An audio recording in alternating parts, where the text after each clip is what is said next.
Sobrang saya ko po dahil nandito kayo.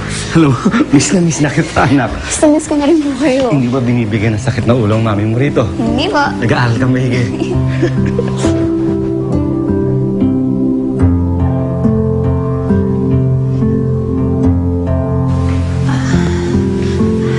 Hi, Dad. Baka nauhaw ka. Gusto mo ng water o juice? Okay lang ako kayo. Salamat. Sige po, maiwan ko muna kayo para makapag-usap kayo. Salamat, anak. Sige, sige.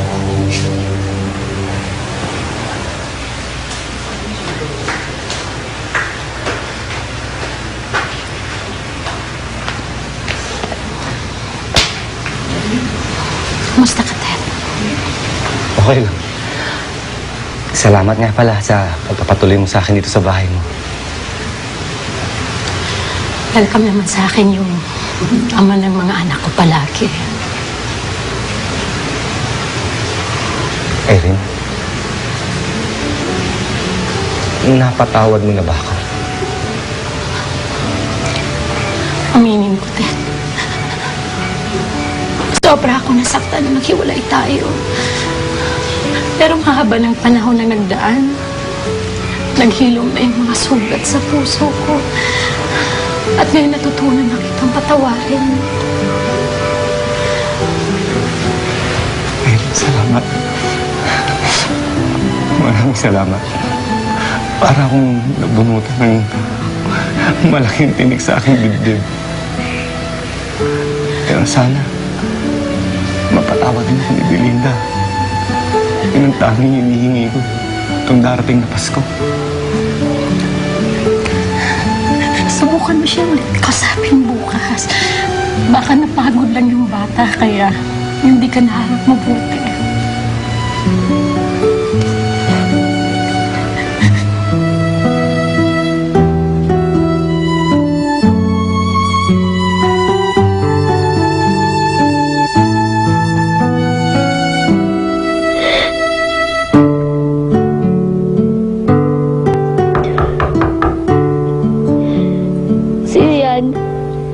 Ako to, si Bambi.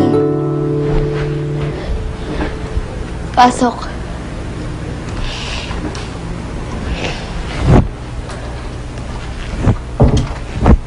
Ate Belinda, pwede ba kitang makausap? Anong kailangan mo?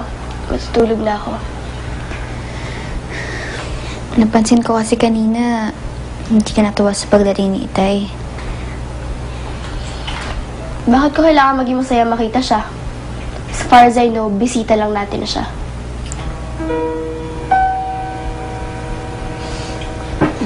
Ate, sana naman. Bigyan mo siya na isa pang chance. Mabait naman siya eh. Tsaka, mahal na mahal ka na. Huwag mo akong sabihan ng kung anong dapat kong gawin, Bambi. Kahit na siya pa ang pinakamabait na tao sa mundong to. Ayoko sa kanya. Period. Bakit ba gano'n na lang yung galit mo sa kanya?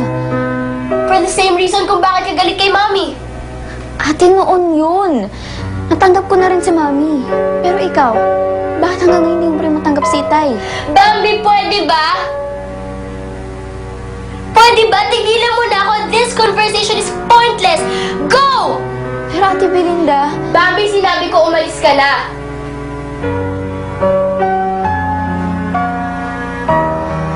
Alis!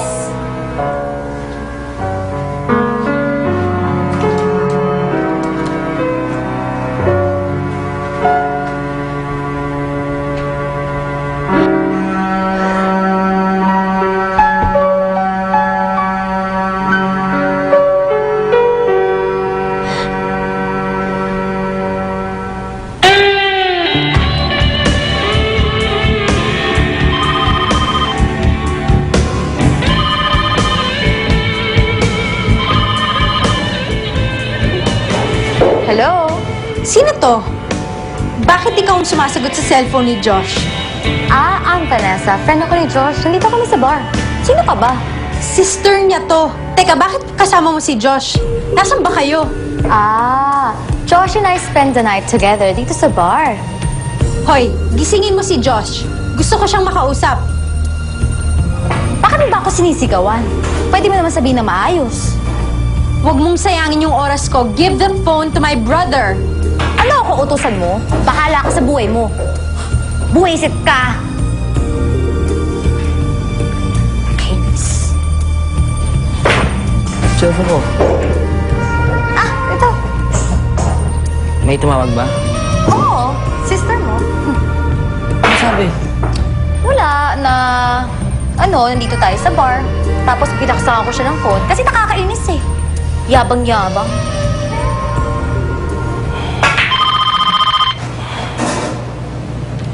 Sandali lang ah. Ate.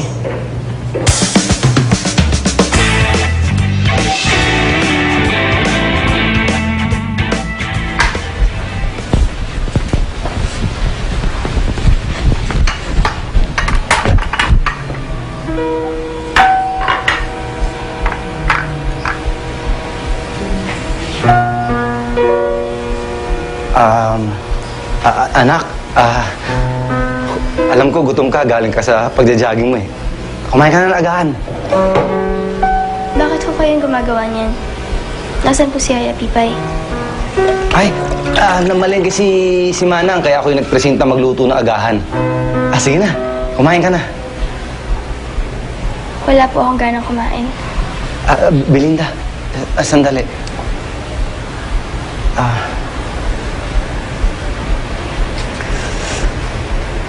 Belinda, para sa'yo.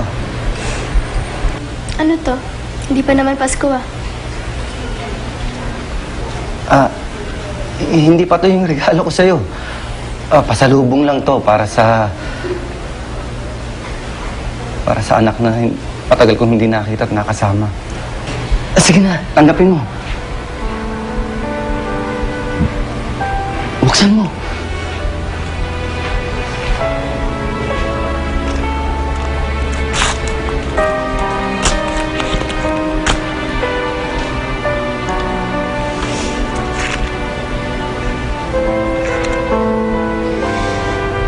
Dito.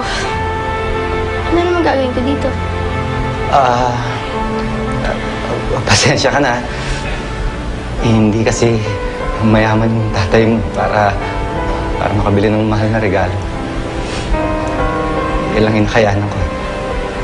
Okay lang po yun. Sanay na ako. Yun lang naman yung pwede ko gawin for the past 10 years na iniwan mo ako eh.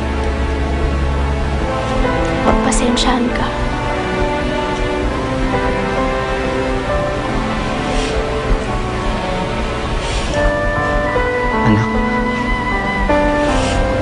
Anak, alam kong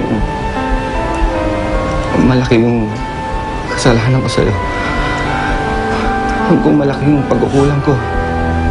Anak, bigyan mo naman ako ng pagkakataon makabawi. Anak, sana mapatawad mo ako.